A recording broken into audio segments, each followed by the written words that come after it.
Hello, and welcome to another edition of Cal Conversations.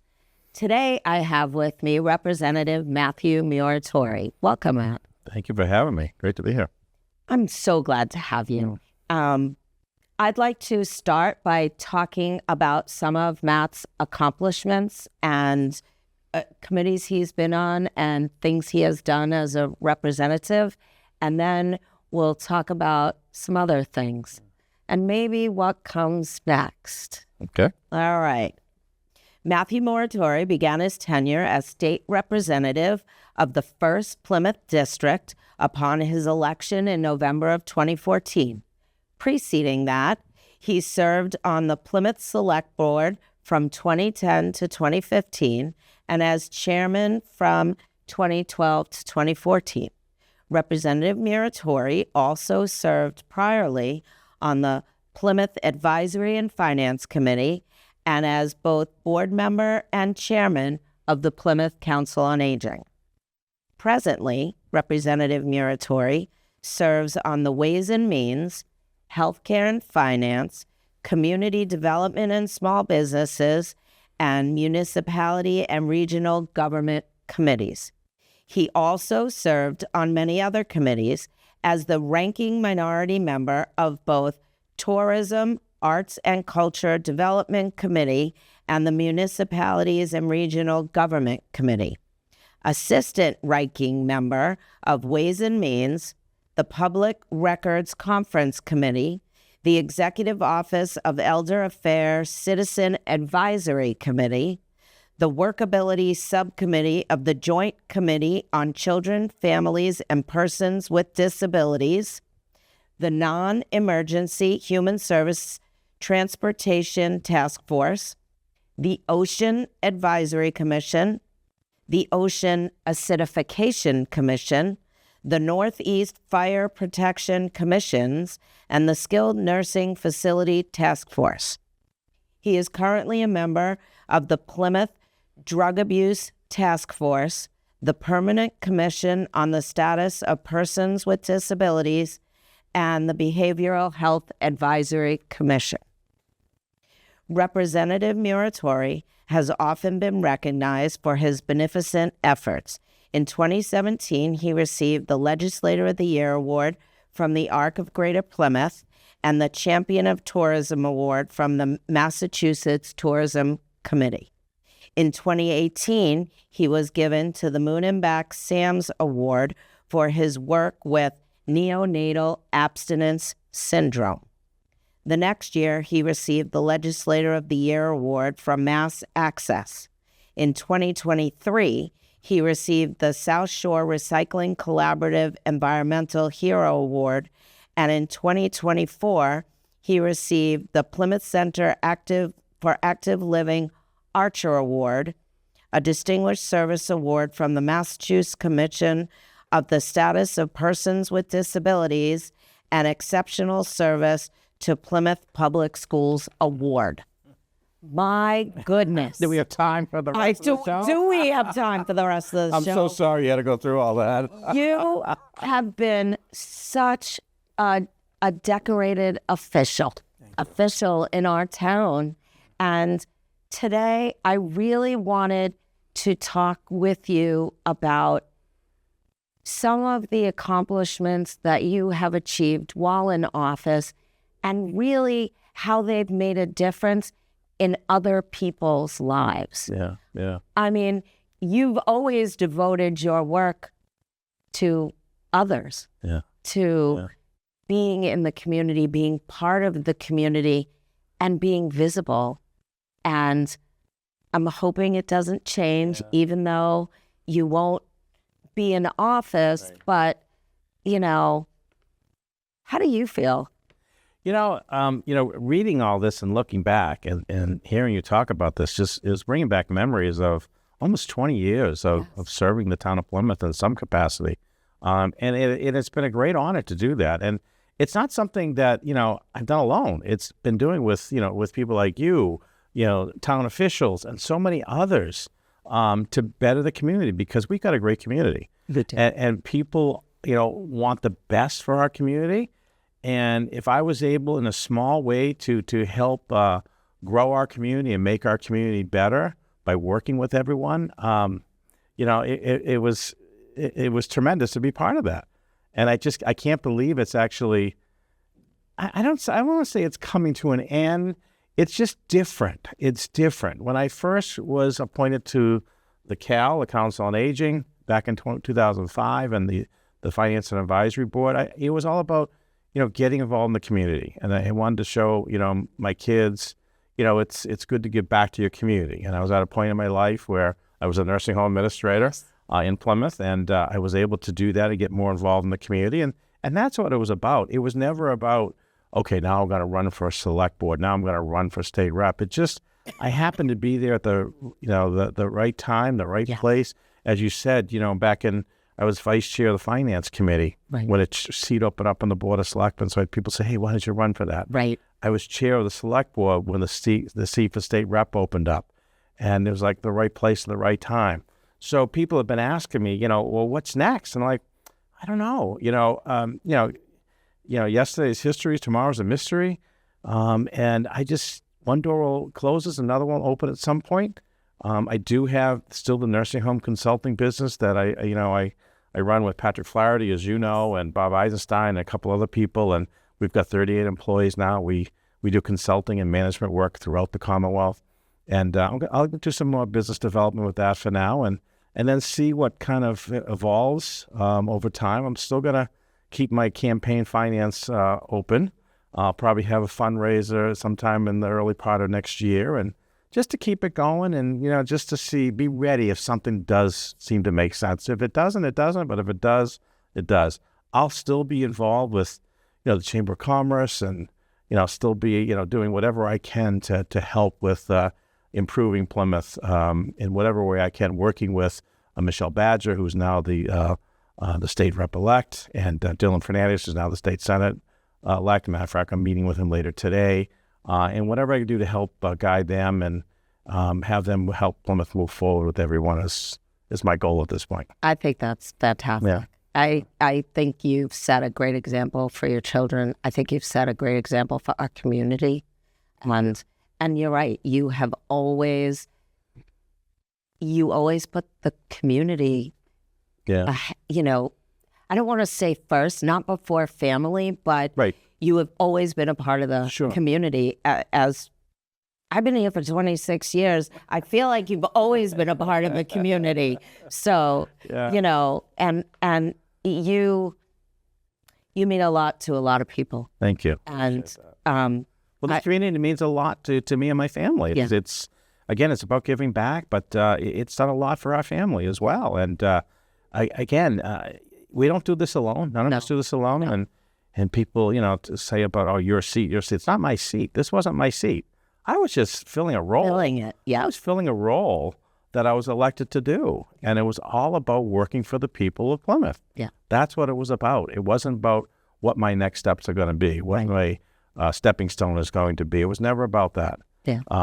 And I hope I showed that to the people of Plymouth, and I hope they, appreciate it somewhat. But I appreciate the, how they have opened up their, their hearts to me, and was able to, some kooky ideas I might have had, but went along with. But again, our heart was in the right place and moving this town forward. True. I'd like to talk a little bit about some things that you have done over your years, and probably more recently. I'd like to start talking about when the Plymouth 400 was going to happen and then it changed, you were instrumental in changing tourism and the infrastructure building. Can you talk to us a little about that? Sure. Because I think that helped our town recover maybe a little bit faster because some things were already set in motion prior to COVID. Yeah. One of the things that I inherited when I took over in 2014 when I was elected to state rep was this whole Plymouth 400 and getting funding on a yearly basis through the state to help the Plymouth 400 with people were calling the party, having a big party in 2020. It was more to that. There was going to be 7 signature events and a lot of things happening. But, Senator Murray and Senator DiMacedo before when he was rep, they got a lot of money for, and I continued to get more money for the 400. Right. But we pivoted a little bit, and the money was really going for infrastructure. And we did a lot of, I think it was something like $50 or $60 million for infrastructure projects. And you look at the waterfront, you look at downtown, and the changes that have been made over the years. It was for that, so that we could continue sustaining tourism after 2020. So we started a group in 2017, I think it was, with Paul Cripps, remember the late Paul Cripps, who was part of Sea Plymouth? Yes. Or Destination Plymouth back then. And just people in the community that were part of tourism, whether hotels or restaurants or whatever. And we must have had 30 or 40 people at every meeting that we had. And the group was called Tourism Beyond 2020 because we knew that we would have a lot of people coming here during 2020. So we wanted to make sure that we were ready for it and what are we going to look like after that. So being a business person, I'm always looking at what's ahead. What are the plans ahead? And we did some great stuff. And one of the things that came out of it was a potential convention center. Yeah. And there are plans. There's an RFI that's out there now to try to see who's interested in putting a small, mid-sized convention center here in Plymouth to continue with the tourism here in Plymouth. I did not realize that. Yeah. Wow. Yeah. Our small, big town is not really a small town anymore. It's not. We got money for a marketing feasibility study to see if it made sense to have a mid-sized convention center, and it came back overwhelming. Yes, it does. And there were like 8 different locations throughout the area that made sense to do that. So once we had that, and we had meetings throughout through the Plymouth Economic Foundation board, which I'm on that as well. Right. We had meetings throughout the community to kind of talk about that. And so we got input from the community on that, and then we put the RFI out there, and we're waiting to see back to see if it makes sense. It has to be a major hotel that's going to do it because it needs to be a hotel plus a convention center to make the economics of that work. And where it goes, that will be up to to them to decide that. But we are the right place for that, and that helps tourism for midweek. Because you don't see a lot, but if you can have conventions, Tuesday, Thursday, or Friday, that helps with that. Perfect. Yeah. You were also part of the assisted outpatient treatment bill and insurance coverage for prosthetics, and that made it to the House and Ways and Means Committee. It did, yeah. The prosthetic one was something that just came about last year, and this is the best part about this job, is that you learn so many things by just talking to people. I had a conversation one day in my wife Kristen's office. She's a law attorney, as you know, and across the hall from her was this prosthetics group. Okay. And the guy came over and started, he said, "You're state rep, right?" I said, "Yeah." I says, "Just want to let you know, we have an issue where people with that need prosthetics, particularly legs, insurance companies don't pay for it. If you want to be healthy, like if you want to run. And there's different prosthetics I began to learn, particularly with arms and things like that. So if you want to be more mobile and exercise, it's not covered. And these prosthetics can go anywhere from $60,000 to $100,000. Right. So they have to fundraise or take it out of their pockets. Well, what do you mean they're not covered? I mean, the whole idea of health insurance is to be healthy. Right. But they're not able to. So we wrote some legislation with them. We had one of the biggest showing of people at a hearing that I've ever seen in my 10 years there. And it was amazing the testimony that these people brought up. And, they talked about how they lost their limbs, but more importantly, what it means to have the right limb to continue to be active. Right. And it was tremendous. And we got a lot of support from my colleagues on both sides of the aisles for this. Wow. And as you said, it did make it to House Ways and Means. It didn't quite come out of committee yet. Okay. But again, it was just about a year ago. Okay. So sometimes these bills just take a little bit of time to educate my colleagues on these things. So I did talk to Michelle Badger about this when we started transitioning a few weeks ago, and I think she's going to take it on too and try to get over the finish line. Oh my gosh, you're right. I never thought about it. Yeah. You think health insurance covers everything, but no. Not if it's for activity. Not if it's for an activity. Yeah. Well, that makes me even angrier, being the activities coordinator. Right. I'm the proponent of what should we be doing? How can we get it done? How many people can be part of it? And and I think there was something like 60,000 people in Massachusetts that are covered for these prosthetics for being active. Yeah. So they get a prosthetic that doesn't really work? So they get a prosthetic to walk or to use basic needs. Okay. But if you want to go jogging, you need a different prosthetic. You can't use the one you have. You need like the blade. Okay. Yes, I do know what that is. That's an example of so many of them. They're not covered. Yeah. And I think we're one of the only states that doesn't do that either. So that was kind of concerning that we heard that, because Massachusetts is always looking to be a leader in so many areas. But it just points out that the job, there's so many things you end up learning and you get involved with, and I get excited about that. Wow.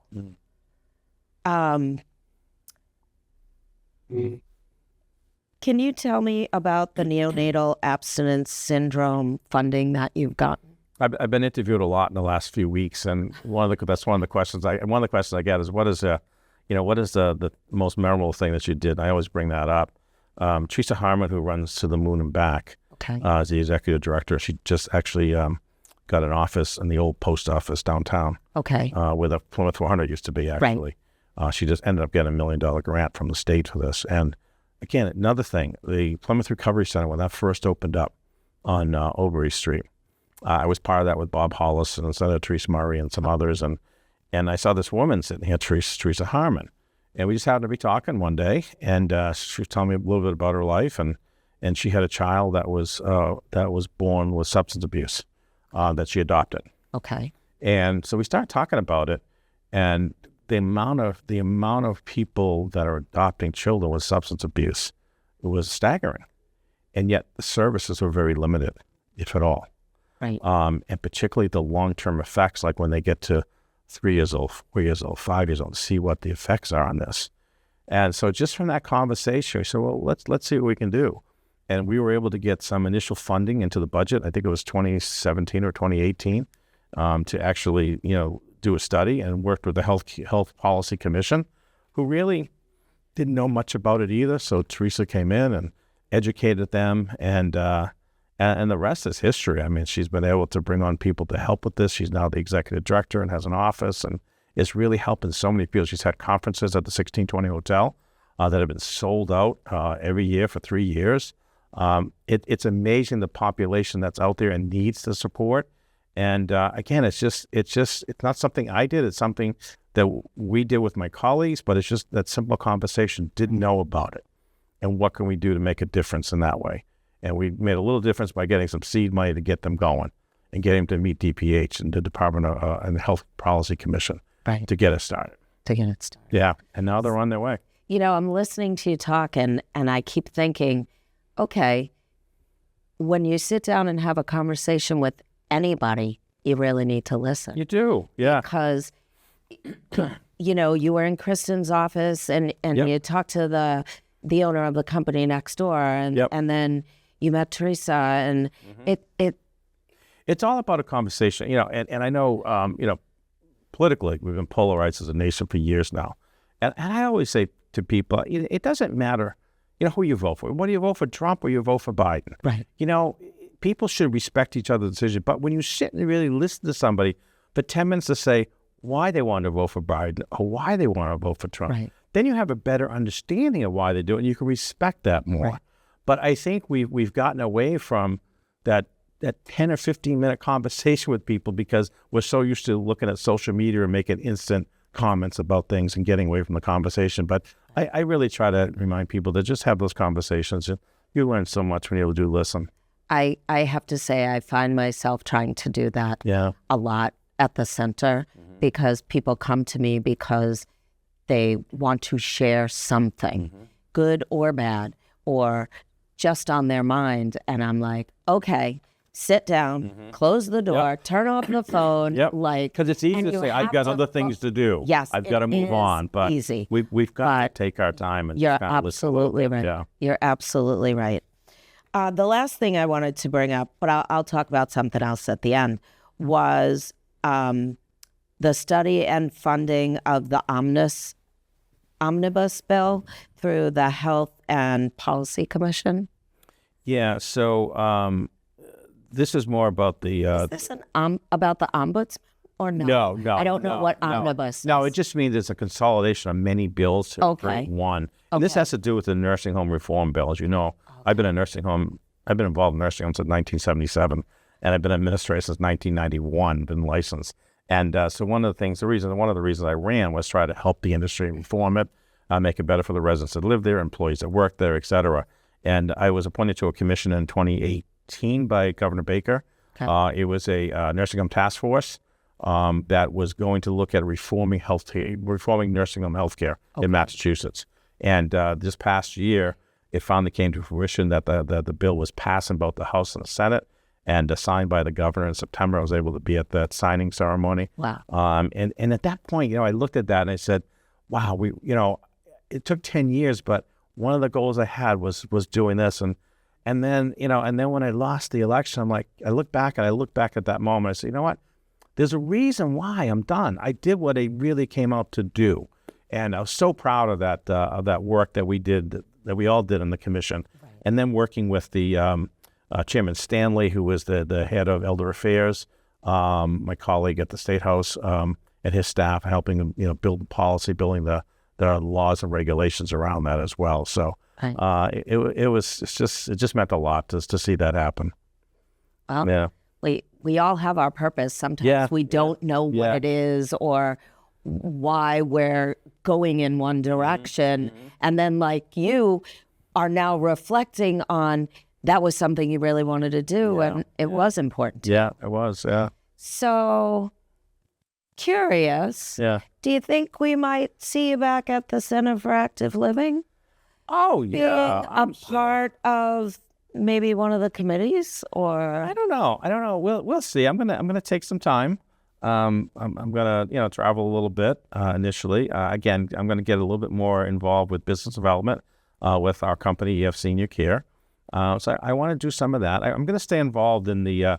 I am on the Economic Foundation in Plymouth, so I'm gonna stay on that for now, and then kind of see where life's gonna take me at that point. But I'm always around for the Cal. That's where I got my start. That was the first one, and then the Finance Committee was the second one right after that I got assigned to. Funny quick story about that, the Council on Aging too, real quick. In 2005, when we were going for the appointment, I'll never forget, it was in June of 2005, and the board was making selections that night. And unbeknownst to me, except for that morning, that Kristen was going for the board seat as well. So two of us were. I don't know if many people know this or not. No. But so he said, I said, well, I don't need to do it. No, let's just both go and see what happens. And I got it 3-2. And she was fine with it. I was fine with it. But she ended up going on the Friends. Yes, she did. Did a lot of work there. For so many years. So the Cal and the Friends and even being part of that whole Council on Aging and board back then, and really developing the Cal as it is now, working with the committee, working with the town, working with that the debt exclusion, the $199 million debt exclusion to get the two schools and the Cal in there. Yes. It was ingenious to do that because schools probably wouldn't have made it without the Cal being there, because the seniors came out to vote. So it was a great time to do that, and it's so good to see the 2 schools and the Cal there. So we'll always be involved in the Cal somewhere or another. Well, I may need a shine council in a couple of years too. So I know I'll be back to that. We have plenty. Yeah, I know. Well, I don't want to say plenty, but we do have them. Yeah. Sometimes I don't think we ever have enough. Yeah, I know. You know, and it depends on the day. And you're right. Look where we came from. Look where we are. Look where you came from. Look where you are. It's all growth, and we continue to grow, and we will continue. And we need another senior center, southern part of Plymouth too. So maybe we can work on that at some point. Well, maybe we can. Wouldn't that be wonderful? I would love to sit beside you on any committee. Yeah. It has been so wonderful to sit here and talk to you about Thank you. all your accomplishments, all the things you've worked towards. It's wonderful. I've known you a really long time. 20-something years. It's 24 and it's actually 25 come January that I've known you, and I have. And you look the same. You still look the same. You, honest to God, you do. Ditto, right back at you. I don't think so. I have loved working with you, and Same here. we're very lucky. Very lucky. Thank you. Thank you for joining. Thank you. Thank you for joining me. Thank you for joining us today. I hope you've enjoyed what you've heard, and we'll see you again soon. Take care.